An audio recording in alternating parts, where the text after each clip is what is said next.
of love. Susie's spark shines from above. Amy's colors twist and play. Sally keeps the tracks in sway. Tony waves from Georgie's side. This train's a wild and Hi and welcome to Georgie's Gorgeous Gifts. It is Saturday, so we are with the Friendship Express, run by the lovely people in the intro. So because I've got a major event coming up on the 7th of December, I need to start making Christmas items. So we're going to start off with the same mould, done 3 times, 3 different ways. So for the first one, I'm using the Magic Pour by Let's Resin. Now I really do like this, although Aquacast is my go-to eco pour. But this is a lot more white than most eco pours. So rather than putting you through the entire process of watching me weigh it, etc., I've already done that. So I've mixed up 300 grams of the Magic Pour, and then I've used 90 grams of water. This is a 3-to-1 mixing ratio. And the math is just way too complicated for me to do anything other than 300 or 600 grams of this powder. So after giving this a good mix and then splitting it into 2 cups, because for this I'm going to be using the 2 different colour greens from the J. Diction's Resincrete set. I know a lot of people use homeware designs, and I think I will invest in a few more colours, perhaps in the new year, but for now these are really pigmented colours. But it doesn't matter how pigmented they are, because this powder is so white, you're always going to get this pale pastel colour, because if you were to put the amount of pigment to turn this dark, and trust me, it wouldn't cure. I only put 2-3 drops into each part of this, and I did have to end up getting a baby wipe and dragging it across the top, because the liquid, the pigment, was sitting on the top of this piece after about 10-15 minutes. Which was obviously affecting the cure time, because the minute I did that it cured really fast. So I'm just alternately pouring these colours into this mould. As with any colour that you use in this way, the colour that you pour first will be the colour that shows up on the bottom, which is quite mad considering it's a liquid. It sort of sits in the order that you pour it into. So as I said, I only used 300 grams of this and then 90 grams of water, but it wasn't enough to fill in the entire base of this mould. But I was concerned that if I didn't pour any into it, that when I mixed up the next batch, that the colours might be slightly different and then it would look all weird. So I decided to leave just a little bit in the cup and just pour enough so that we had a base layer on the bottom of this piece. As you can see, this mould comes in 3 pieces. So we've got the actual ornament, and then we've got the bauble hanging off the tree. So that could be for photographs, for Merry Christmas, for glitter, for stickers, for whatever you want it to be. That's where you would normally personalise it. So all items that I'm doing for Christmas are for sale, as well as all the other items that I do. So if you are interested in any of them, then just drop me a message on my Linktree. And the link to that is in the bio and in the description. So before pouring the next lot, I did in fact allow this to cure, but there really is only a thin layer on the bottom of this base. Now I have run out of the Magic Pour, and I'm also waiting on a delivery for Aquacast. So I'm using this generic one from Temu. Now originally, when I first used this, which is why it's been in the bottom of my cupboard for so long, it wasn't, or I didn't think it was a great setting powder, because I did a comparison video of 5 different eco pours. But since I've worked an awful lot with eco pour, and I don't even need to weigh it anymore. You can generally do it by eye. And I think the issue was that 1, the pigment I was using with it, and 2, the first time I used it, I did weigh it accurately and then put in the exact amount of water that they told me to. And I have noticed that if it says 3-to-1, so 300 grams to 100 grams, you always take about 10 grams off the water. Because I find with all the eco pours that if you put the correct amount of water into it, it just ends up slightly too runny and doesn't cure as quick. So I'm just repeating the process to fill this mould up. With the same 2 colours, as before, which is and that's the green and the deep green. But I'm unsure whether it really is green, because to me, in certain lights, this looks a bit bluey green rather than a deep green. Maybe it's just because the powder's so white. So what do you think? And anybody that does use the homeware design pigments, are they any better than the resincrete pigments? I have in the past tried to use different products to colour Ecopore, but I do find that these specific pigments do work better as opposed to pastes or resin dyes. The problem is that resin isn't water-based and Ecopore is.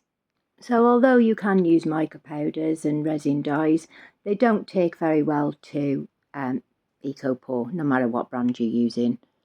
So even though this was poured alternately, so different colours, one at a time, I wanted this one not to have any white in it, so I did in fact mix it up so that it had a marbly type of effect but without the white. And then I left this for about 40 minutes to fully cure. So it's now time to demould this one, and there's just something about the feel of Ecopore that's really satisfying. Not so much on the back, but the fronts of the moulds are really smooth and really soft and feels a lot like ceramic, for those of you that haven't used Ecopore before. But I'm really liking the two-tone. Although there's only a little bit on this one, I think it really suits it. And you can see on the tray that the majority of the colour that I poured in first is what's on the front. And because the base was poured a little while after, this did take a little bit longer to cure. So after I've demoulded my pieces made with the Ecopore, I like to sit them on these cake racks. This allows the air to get to the bottom as well as the top and allows it to dry out a lot better. And I have 3 or 4 of these wire racks. Again, the reason I've got that many is because they're so small, because I didn't read the size. So this one's also been demoulded. Now, when I poured the second layer, which I didn't film because I didn't see there was a need to, it was only what was left of my Aquacast Turbo, and there was only a little bit left. So because the bottom bit was so thin, I did in fact mix the bottom bit up with the second layer, even though it was partially dry. Unfortunately, it's left a lot of these holes and pits where the new Ecopore didn't mix in properly with the old Ecopore. I mean, the rest of it looks exactly as I wanted it, but we are going to have to put a top coat on this, maybe of resin, just to fill in them holes. To be honest, I'll probably just end up doing a different base for this one, purely because the colours are not quite matching either. And it didn't help the fact that I used 3 different types of Ecopore on one part. So when I'm using Ecopore, nothing goes to waste. I collect all my little dry bits out of my cups, pop them all into either separate cups depending on what colours they are, or I've got a combination of the black and white, and then I use them for terrazzo pieces. If you're new to my channel or haven't used Ecopore before, terrazzo pieces, so these little dry chips, are then put inside of uncured Ecopore, and then when you sand it back it shows the different colours inside the solid piece. I will be in fact using the green bits that I've had left over from this project and other projects that I've been saving to do a Christmassy terrazzo piece. But the one thing I will say is if you're not used to doing terrazzo pieces, then I don't suggest you do it on anything else other than a flat mould to begin with, a coaster maybe, because the sanding, trust me, it's a mission. And if there are any strange curves or edges, or yeah, it's just a lot more difficult. So we're now on to the second one. Now for this one I am using Ecopore again, but this time I'm using all of the generic one from Temu. I will pop a link in the description if I can find the packet. It was a bit naughty because if you look at the front of the packet, it's pretty much identical to the J Diction packet. So again, I didn't put you through the pain of me mixing this up and weighing it. As I didn't weigh this one, I eyed it, and I'm just popping 2 drops into each of these cups. And this time I didn't mix it thoroughly. I wanted parts of the white to still be visible. But this time, before I've popped down my Ecopore, I've put in little Christmassy stamps onto the bottom of this mould. And the idea is that these stamps will act as little inlays. So when it's fully cured, we will be removing the stamps and leaving the shape of some presents, a little stocking, some candy canes and some little snowflakes. For this one, I did mix up 600 grams of powder and 175 grams of water. And I managed to fill these near enough to the top, but it wasn't quite enough, so I did have to end up mixing roughly about another 50 grams. And then I left this one to fully cure. Again, it only took about 40-50 minutes. So I'm just topping this up right to the top, trying to get a very similar pattern as I did with the first one, and I have left a little bit of white in this one as well, just to try and match it up, just so that they didn't look like they were two completely separate pours. But what I did find with this one is that when I did the two halves, it's left that definition line, and you can see where it sort of separated and split, and I've never had that happen with Ecopour before. And you'll see here, so now this is ready to be demoulded, and I really like the way that this one come out. But I think the last one, the resin one, is my favourite. So you can see on the top of this star here the two-tone, but it doesn't actually look like two completely separate pours.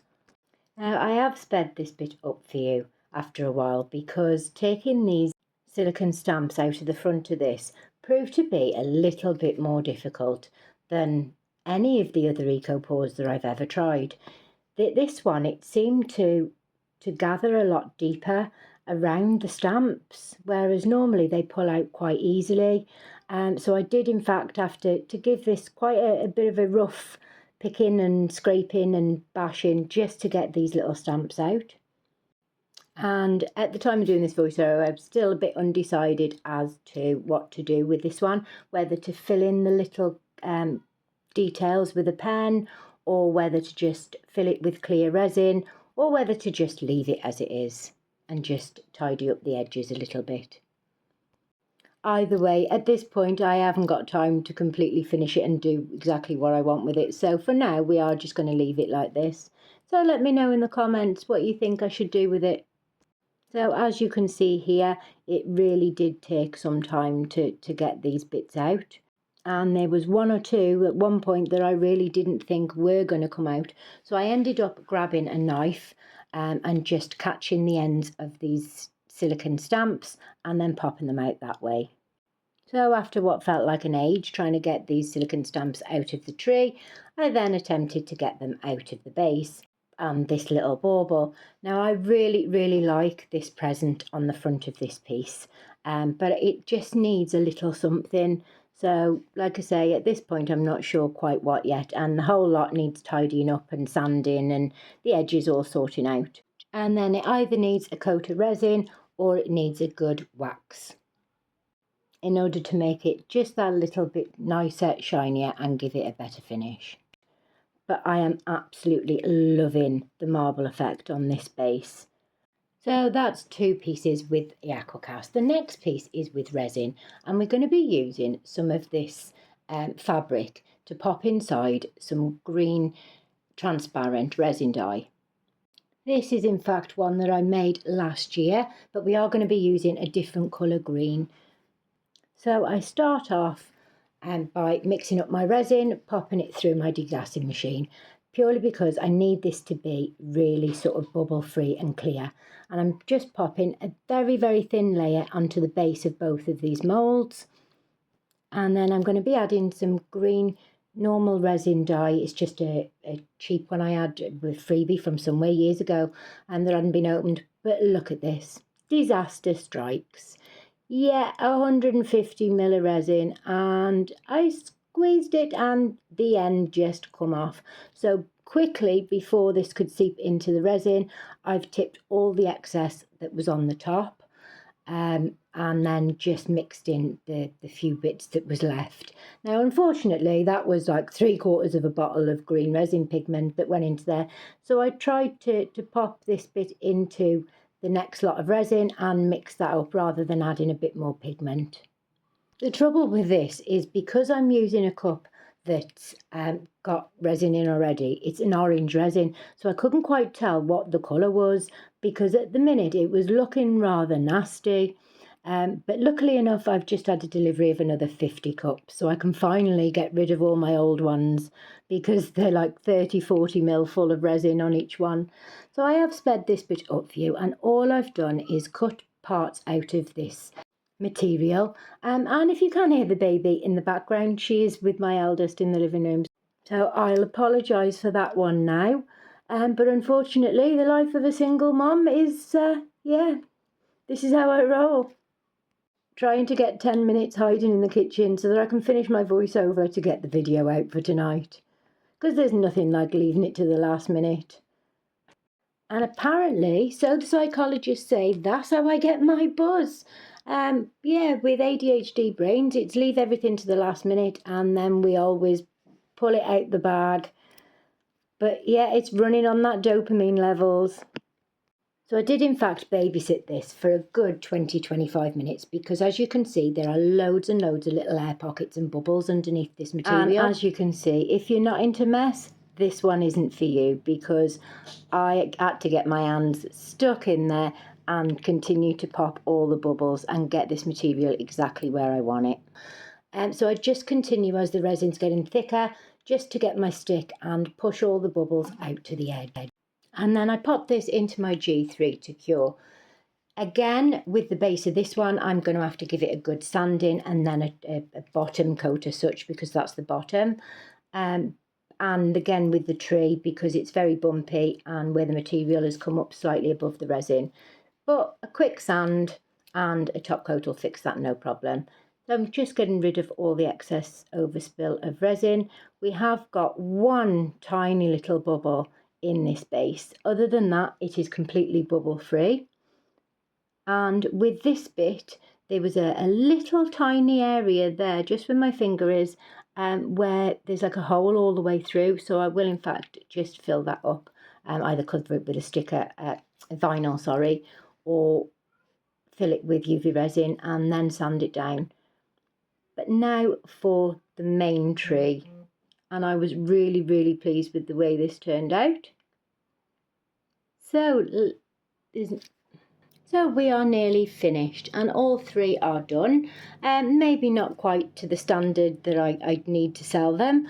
In fact, nowhere near to that standard, but I will finish them off at some point later on tonight. So now it's just the last bit, and that's to attach these little baubles onto the actual tree. I am waiting on some thin red ribbon and some silver ribbon and some gold ribbon, but unfortunately that hasn't turned up yet. I did attempt to pop some, it's like thin velvety kind of ribbon that I had, but it just didn't look right. So after popping them all together, I use some like twine that come with some door signs that I was making. But before I go, I just want to show you some close-ups of these pieces. So here's the snowman. Like I say, the choices are to either fill them in with clear resin, go in with the detail with some glitter of some sort, or leave it as it is and just touch up the edges. But I think this is really, really pretty, and the camera doesn't pick it up as good as it does in real life. But I still think the resin one's my favourite, although the marbling on that base is pretty nice. And you can see with this one, where it's been on the rack, it's actually left like little lines through it, but it does look quite nice and suits the tree. We have in fact got a bit there that's still not quite dry, so before I can even attempt to wax these, I need to make sure that they are fully dry, and that's going to take another couple of days. So I will probably end up replacing this base or making another full one and then swapping the bases round. But I really, really like this pattern, so I'm going to try and go for that pattern within the sort of cracked first layer within the actual tree, the next one I do. And now you've seen all three, let me know in the comments which one's your favourite. So these are finished. Well, as finished as they're going to be for today, unfortunately. So I did tie on all 3 of the balls to each tree. So all that's left now is for me to leave you with some glamour pictures. So as I said at the beginning, this has been in collaboration with the Friendship Express, and the link to the full playlist will be at the end and in the description. So take a look at the other fabulous artists that take the time every week to create some amazing projects. And it's not just resin, there's marked mediums of all kinds. So whatever you're into, I'm sure you'll find something to tickle your fancy. So I've been Tony from Georgie's Gorgeous Gifts. Stay safe, happy crafting, and bye for now. Epoxy rivers, marble skies, swirling worlds in every size. A resin sea, a glossy crest. All aboard, you're with the best. Laughter paints the journey bright. Resin art by candlelight. All aboard the Friendship Express. We create with love, no time for stress. Pour it, spin it, watch it glow. Together we're the art that flows.